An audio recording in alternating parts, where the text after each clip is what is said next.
Hey and welcome back to the channel. It's Sketch Monkey here, and today is all about a Japanese legend, and that will be, of course, the Honda CRX. We're gonna take the original Honda CRX and redesign it into something that could be built today, and I have to say, I'm very happy with the end result of this, and I would love to see Honda build this thing. So let's get into it.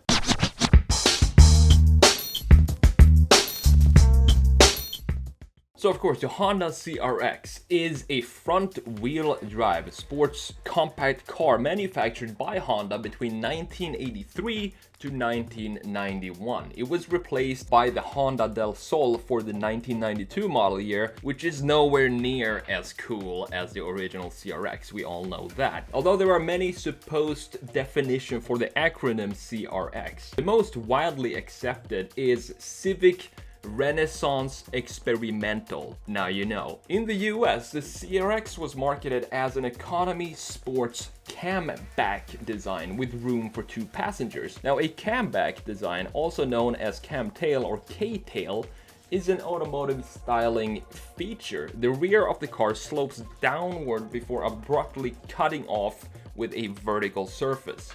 The main idea with a camback design is to minimize aerodynamic drag while maintaining a practical shape for a vehicle, and the style is named after the German aerodynamicist Wunibald Kamm for his work developing the design in the 1930s. So this kind of style of design goes back a long ways. And other benefits with the camback design is that it reduces fuel consumption and improves performance at high speeds. And I personally think the camback design is a great style, which creates a very forward-leaning movement of the car, especially if you look at it from a side view. And I'm going to show you a few examples of cars with a camback design from different eras, so you get an idea of what it looks like yourself. So we have the 1969 Fiat 850 Coupe, the 1950 Nash Airflight, the 1964 Ford GT40, of course, the 1974 Citroën CX, the Honda Insight, the Toyota Prius is in this category as well, and of course the Audi A7,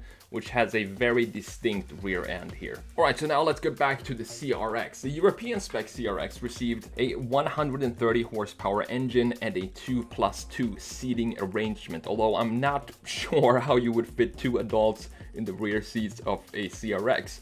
But that's what it was on paper. The CRX was marketed in 2 versions, the economy and of course the sport. You gotta have a sports model for these types of cars. The economy model used a new aluminum 1.3 liter engine. The sport model featured a 1.5 liter 4-cylinder with 3 valves per cylinder and available with a 5-speed manual or a 3-speed automatic. For 1985, Honda replaced the economy model with an HF, which stands for high fuel model, featuring a 1.5 liter engine. And in the spring of 1985, Honda introduced the SI, the sports injected model, featuring a more powerful 1.5 liter engine. The SI model included power sunroof, standard dual remote exterior mirrors, rear wipers, 13-inch alloy wheels, and an SI exclusive ducktail spoiler for the hatch. For 1986, Honda updated the CRX again with new aerodynamic headlights. The SI received body color matching lower cladding,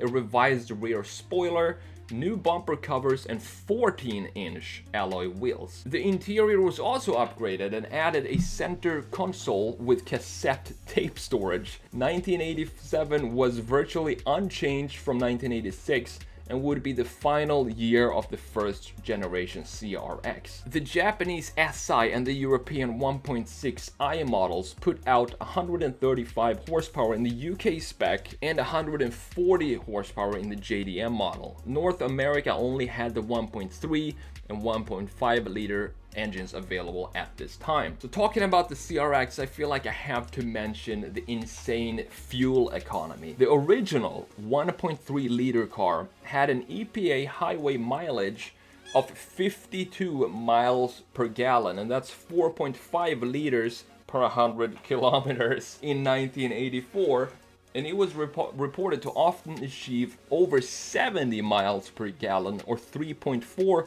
liter per 100 kilometers in perfect driving conditions. And the later 1.5 liter American market CRX HF, which again stands for high fuel economy model, could also reliably achieve very good gas mileage. And keep in mind that this was more than a decade before gas electric hybrids appeared on the market. And this to me makes it the perfect cross-country road trip car. Even though it's small, I would love to drive this from Florida all the way to California. In September of 1989, Honda added the legendary 1.6 liter VTEC engine shortly after the Integra, which was the first one to receive a VTEC engine. And this engine produced 150 horsepower in the European model and 160 in the JDM models. One cool thing about the 1.6 liter CRXs is that it has a different hood. Since the engines were taller and required additional hood clearance, they had a hood with a little bump on one side, and this offered the additional necessary space,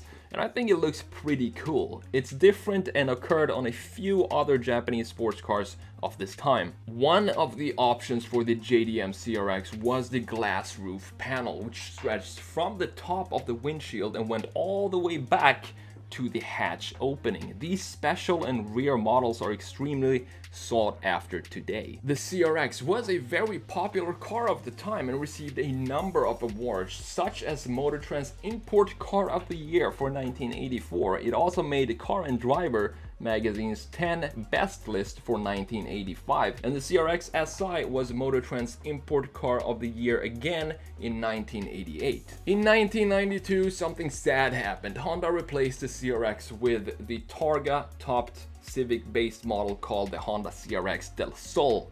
This model was badged as the Del Sol in America and simply the CRX in Europe. And because of this, the Del Sol is generally considered to be a third generation CRX, but we all know that it's a very different car, and Honda had a different design goal when they built it. And the production of the Honda Del Sol ended in 1997, and with that the CRX line was retired. Now there was rumors of a new CRX being developed in 2006. This was because of the 2006 Honda Remix concept car that was introduced at the LA Auto Show.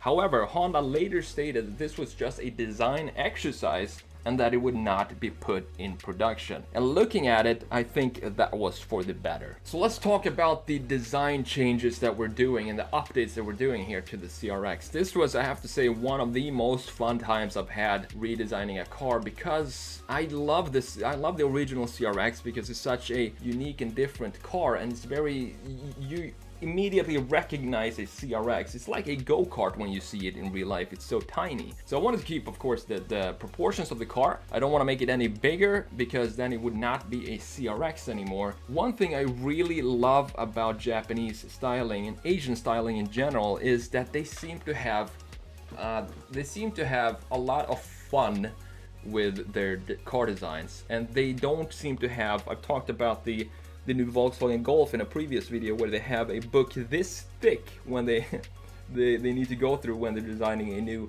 Volkswagen, and all the steps and rules that applies to all of Volkswagen cars when they're being developed. When I look at Asian cars and Japanese cars, it feels like their rule book is maybe a little booklet or something like that, and the designers have more creativity when it comes to designing new cars, but they still have a strong brand identity, and that all comes down to especially the front fascia of a car, and the graphical elements needs to be kind of similar. But other than that, it seems like the Japanese and Asian designers have a lot more fun at work. Another thing that I really like about car design in Asia and Japan is that they don't seem to have a rule for every single design feature that they put on the car. They can have a lot of fun with it, and they can play around with the shape of the car, and not every single feature needs to have a specific function.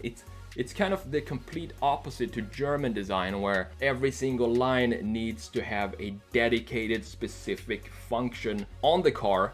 When it comes to Japanese and Asian cars, it's more like a sculpture, and they play around with creases and lines, not necessarily having the same line flow as European, Scandinavian, German and Italian design, but it's a different kind of design culture there, which I really appreciate, because it wouldn't be so much fun if everybody designed cars the exact same way. So that's what I wanted to implement in this redesign as well, is to just play around with a bunch of lines, create some movements on the sides and some creases that modernizes the CRX, and also gives it a unique graphical look. And of course, wheels work perfectly for the CRX. I think these wheels just fit this car very nicely. I also of course changed the whole rear end, still having the black deck lid, because I think that's such a distinct CRX feature, that making it red is going to make the rear end look first of all look very high, and also it's going to